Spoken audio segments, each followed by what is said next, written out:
Hello, everyone, and welcome to a very special edition of the Conroe Means Business podcast, a production of the Conroe Hispanic Chamber of Commerce, where we believe focus, action, and accountability lead to positive results in business.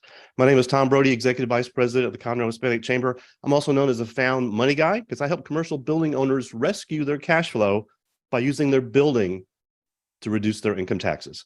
I'm also joined by fellow chamber member Janice Marino, also known as my favorite stylist. Janice, how are you today? I'm doing good. How are you? Doing great. Tell us a little bit about your business.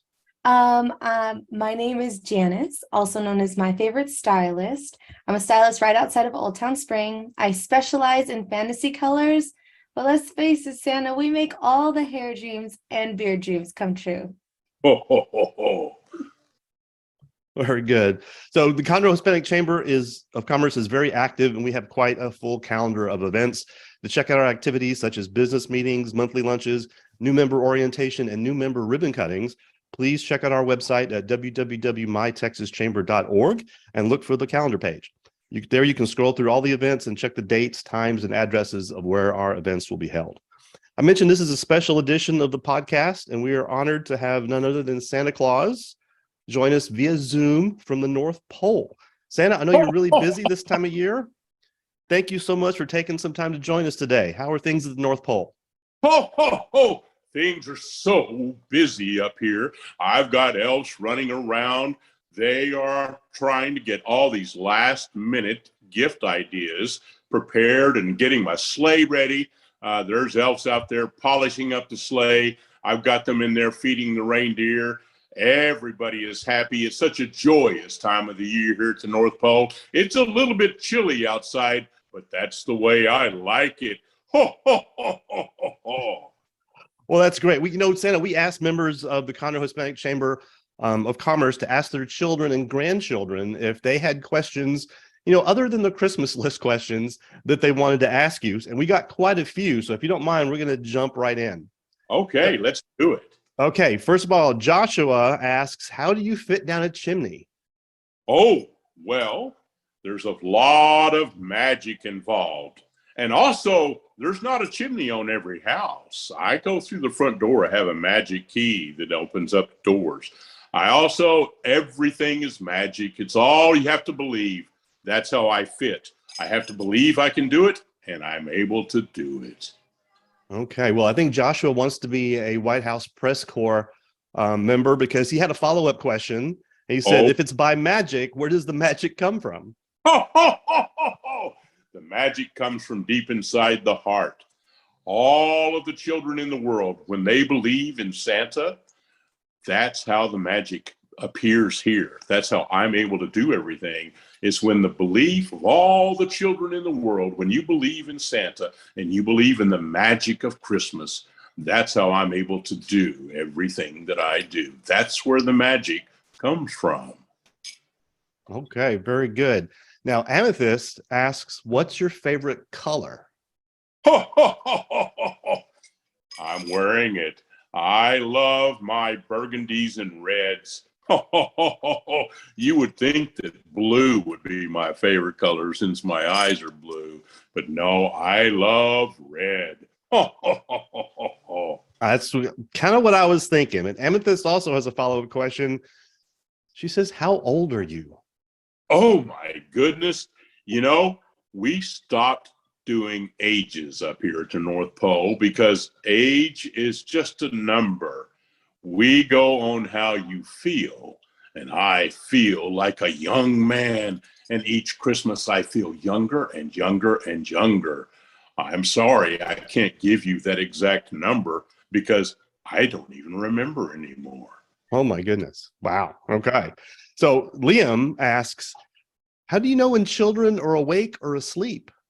Ho, ho, ho, ho, ho. I can tell. That's part of the magic. I know if you've been naughty or nice, and I know if you're awake or asleep. Now, if you are awake, I'm sorry, I have to bypass your house.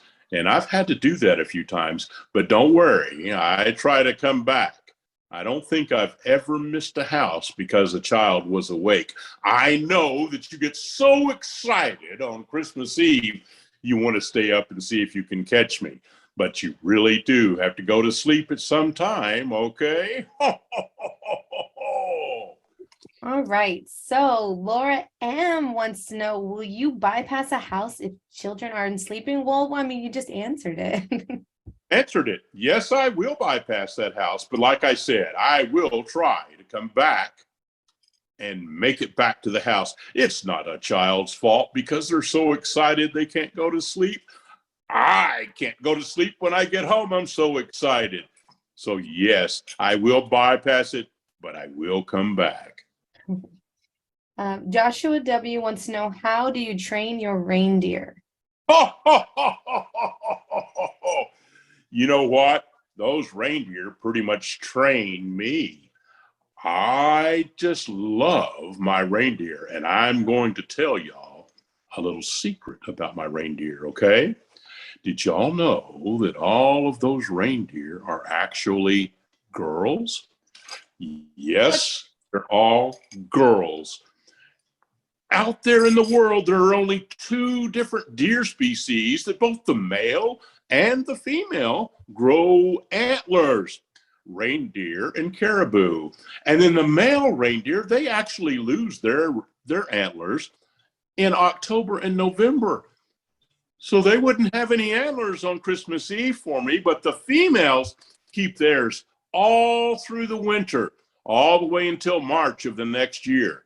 So all those reindeer are females, so they pretty much train me on what to do. I did not know that. I didn't. So Rudolph is a female too? Well, Rudolph can be whatever somebody wants him to be, because Rudolph came along so much later, and he is special because he is a he. He has that bright red nose, and not all reindeer have that. So he's able to keep his antlers year round because he is special. Okay. That's pretty cool. So Leah wants to know, what's the reindeer's favorite snack? I think she's getting ready for you to visit. Well, their favorite snack is a carrot. I'm going to tell you something else that they really do love, and people leave it out, but it's not good for me. People leave out spinach and asparagus, and they love to eat it, but it gives them the worst gas. And you're downwind, right? It's horrible. I literally have to throw away my suit by the time I get home. And Mrs. Claus and the elves, they just turn their nose up and tell me to go straight to the shower. So Kevin wants to know, who guides your sleigh when Rudolph is sick? Well, any of them will take over. It's honestly, and Rudolph is not there all the time. I only call on Rudolph when the weather is really bad. So if it's a nice evening, Rudolph doesn't have to do anything. But mostly Vixen steps up to the front and she takes over. Wow, that's good. That's a big responsibility. Yes, So it is. Leah H wants to know, how do you live in the North Pole without getting hypothermia? Oh my goodness. Well, thank you for worrying about that. But honestly, we've got a beautiful village up there and everything is heated. It's just cold outside, but the toy shops and everywhere where we manufacture things and all of our storage areas, everything, it's all indoors. It's a giant, beautiful, beautiful village. And we have all the comforts of home, just like y'all have down here. So y'all stay pretty warm. Mm-hmm. So Liam H wants to know, is Mrs. Claus real or just a legend? Oh, well, she's real. Now, a lot of people will think that she's a legend. Sometimes, with her and I being the only humans up there at the North Pole, she gets a little lonely and wants some human contact other than me. She'll get bored with me. So there's times when we'll go take a vacation. But yes, she is real. Okay, very good. So kind of keeping with the Mrs. Claus theme, Jeff asked, what's the most romantic thing you've done for Mrs. Claus? And he says he's asking for a friend. Well, I pretty much just said, I love to go on vacations, but the most romantic thing that we enjoy is just being able to sit together, hold hands, have a cup of hot cocoa, and eat a nice warm cookie, and just look into each other's eyes and know that we love each other. That to me is pretty romantic. Other than that, I just pretty much do what she tells me to do. Very good. So Laura asks, do you read all the letters that you get? Oh, yes, I certainly do. The fact is, I actually have a big pile of letters right here that I've been going through this morning. This has all the names. This is my nice list. And every name has a check by it that has a letter. It says that I've received a letter. And I don't put that check next to it until the letter has been read by me. Okay. Not anybody else. I try to personally read every single one. And I've got a lot of names on this list. I mean, it's a big list. Oh, look, I've got stuff coming out. It is a big, big list. That was a letter that just fell out of it. I mean, how about that? A letter magically appeared right out of my list. Okay, very good. So Olivia, and this is actually came from Olivia, and she's in Yuma, Arizona. She asked, what's your favorite cookie? Oh, wow. My favorite cookie is a warm one. I really love chocolate chip. All cookies are good to me. I won't turn down a cookie. I probably should. My belly gets a little bit too full, but I love cookies and milk. Oh, ho, ho, ho, ho, ho. All right, very good. So some elves questions now. Leah asked, how many elves actually work with you? Oh my goodness. There are probably close to 200,000 employed elves now. Okay. The North Pole is like a village, and everybody, there's families, and we have schools for the children. So, and then the ones that are employed are probably close to 200,000. It takes a lot now. And we've got from toy makers to electronic engineers. We have to have a lot of things going on now at the North Pole with so many different gadgets. And all the kids nowadays, the older they get, they want more of the more expensive toys like the iPads and the Nintendo Switch. Oh my goodness, and everybody wants an iPhone. No doubt, no doubt. So again, talking about the elves, do they speak another language? And if so, what is that language? Well, the elves have the ability to speak and understand every language in the world. It's almost like they're little walking iPhones. And if you ask them, hey, Google, they can do it. It's the same as like if you have your iPhone and you say, hey, Google, or hey, Alexa. I have to be quiet because Alexa's listening. Oh.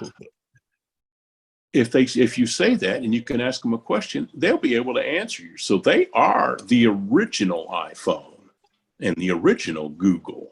So yes, they do speak and understand languages from all over the world. Okay. Wow. Well, Noah H wants to know, how does the elf on the shelf come to life? Oh my goodness. You know, that elf on a shelf is pretty much a new thing. They just popped up here a few years ago. All the elves were getting a little bit bored and they wanted to see if they could come up with something new. So they came up with this elf on a shelf idea, and they started sending the kids and stuff out to people's houses.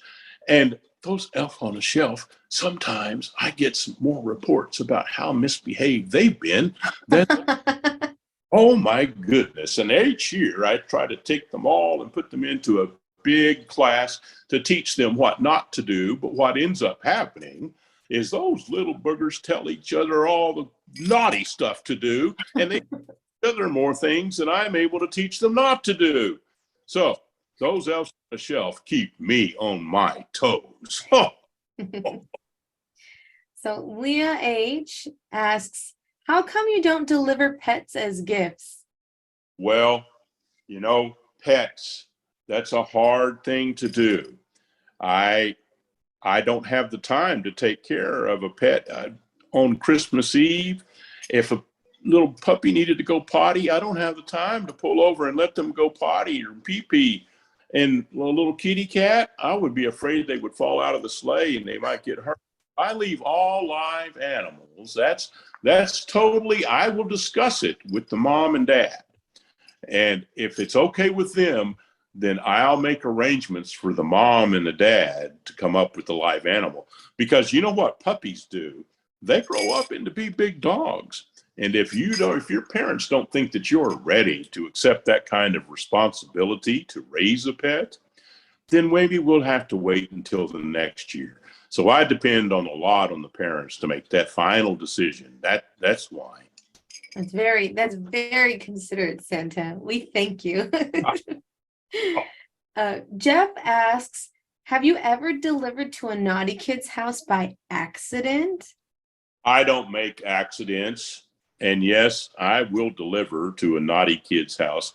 There are times when a kid might be on the naughty list, but it's not necessarily 100% his fault. Sometimes kids just, they make a bad choice, and I can't condemn them for making one bad choice. Now, if they're making one after another, and they've made the choice that they're going to be naughty, no, I won't. I just won't deliver. I'm not going to deliver to that house. But I fully understand that little brothers and little sisters are going to fight with each other. They're going to not want to share sometimes, and those things happen. So I understand those. But most of the time, kids are all on my nice list. You've got to really mess up to be on the naughty list. There's still hope. Yes, there is. Lauren M asks, can someone on the naughty list get moved to the nice list before Christmas? Well, I pretty much just answered that. Of course they can. I always root for those kids. I want them to be on the nice list, always. And I'm going to believe in them all the way up through Christmas Eve. I'll never give up. And the last question is, Amethyst asks, what's your mother's name? My mother's name? Oh, look, a kitty cat. How about that? My mother's name was Patsy. Her name was Patsy LaDawn. I loved my mom. I miss her so much. One of these days, I'm going to see her in heaven. She went to heaven years ago, and I love her. She is the one that installed all this magic in my heart. Very good. We had one other question that came in last minute, and that was, how many toys does each elf build? Oh, wow. That is an excellent question. It's kind of hard to answer because it depends on the type of toy. We have elves that work in the ordering process to get materials in, others that work in the warehouse to make sure everything is stored. Then we have everything goes down the assembly line. So there's very few toys that just one elf is going to finish from the beginning to the end. And today, with all the electronics, it takes many, many elves to make all these toys. Now, they all, as a group, they try to put out about 300,000 finished products per day. Per day? Oh my gosh. Per day. So that includes all the way from little trucks and toys and little drum sets, all the way up to an iPad or a Nintendo Switch. So that's all various types of toys being built at all times. And right now we're running a 24-hour shift. I mean, they're just go, go, go, go, go. And I am so thankful that they have the wonderful spirits that they have, and they just love what they do. There's never any complaining. They just love what they do, and they love making toys for kids. They love it when I come back and tell them how happy that they made all these children. Well, that's great, Santa. That really is encouraging to everybody out there. I know 300,000 a day. I'm sure some manufacturers would like to talk to you about your process, because that is outstanding. That is outstanding. Well, actually, Santa, we've come to the end of our show and the end of our questions. Our guest today, of course, has been Santa Claus straight from the North Pole via Zoom. Santa, thank you again for taking time out of your busy schedule. Welcome. So you've been listening to the Conroe Means Business podcast, a production of the Conroe Hispanic Chamber of Commerce, where we believe focus, action, and accountability lead to positive results in business. My name is Tom Brody, also known as the Found Money Guy. And I'm Janice Reno, also known as my favorite stylist. And as we sign off, I'd like to thank the sponsors of our podcast, Weems & Associates CPAs. Call today for all your tax preparation, bookkeeping, and accounting needs at 936-273-1188. Matt Cree with First Priority Title of Texas, where you are their first priority. Call Matt and his staff today at 832-204-4884. And Art Aguilar with the Art Aguilar Law Firm. For all things business law, call Art at 713-992-1104. Art understands that when a person needs an attorney, they need to speak to their attorney. So that's why Art prides himself in answering his own phone. Every time. Every time. So to learn more about the Conroe Hispanic Chamber of Commerce, visit mytexaschamber.org or call us at 832-436-8956. We wish everyone a great week. Support your fellow chamber members as much as you can. And by all means, everyone have a very Merry Christmas. Ho, ho, Bye. ho, ho.